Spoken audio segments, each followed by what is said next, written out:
జగన్ సర్కార్, నేను ఇంతకుముందు కూడా చాలాసార్లు చెప్పేవాడిని, కుంభకోణాలు అన్నటువంటిది అధికారంలో దిగినప్పుడు బయటకు వస్తాయి, కొత్త ప్రభుత్వం వచ్చినప్పుడు అన్నది. అదే ఇప్పుడు బయటపడింది.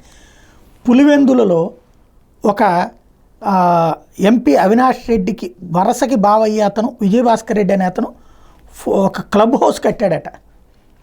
అయితే అక్కడ 5 స్టార్ హోటల్ కట్టాలి అని చెప్పేసి పేరుతో టూరిజం డిపార్ట్మెంట్ చేత దాదాపు 13 కోట్ల రూపాయలు, 12,87,00,000 ఇచ్చి అది టూరిజం డిపార్ట్మెంట్ కొనేసింది.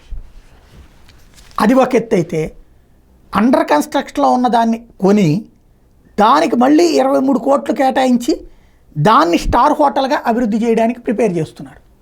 సరే, ఈనాడు ప్రొజెక్ట్ చేసింది ఏంటంటే అక్కడికి ఎవడొస్తాడు స్టార్ హోటల్కి అన్నట్టు. అట్లాంటిది ఏం లేదు. ఇవాళ ఉన్న పరిస్థితుల్లో ఎక్కడున్నా నడుస్తుంది. కాకపోతే సమస్యల్లా ఏంటంటే టూరిజం వాళ్ళు కావాలనుకుంటే సొంత కట్టుకోవచ్చు, కానీ ఎవరో అండర్ కన్స్ట్రక్షన్లో ఉన్నటువంటిది అంటే మేబీ అక్కడ ఉన్నటువంటి స్థలాల రేట్లు దాని లెక్క చూస్తే 5-6 కోట్ల రూపాయలకు వచ్చేదాన్ని 13 కోట్లకు కొన్నారంటే ఓ 7 లాభం చేశారు. మళ్ళీ 23.5 కోట్లు ఇచ్చారంటే ఇంకెవరికో ఇంకో 10-15 కోట్లు లాభం చేసే ప్రయత్నం చేసినట్టే. టోటల్గా తినాలి అనుకున్నారు, తినపెట్టారు. అదే ఇప్పుడు తేలింది. ఇందులో రోజా కూడా ఇరుక్కుంటారు.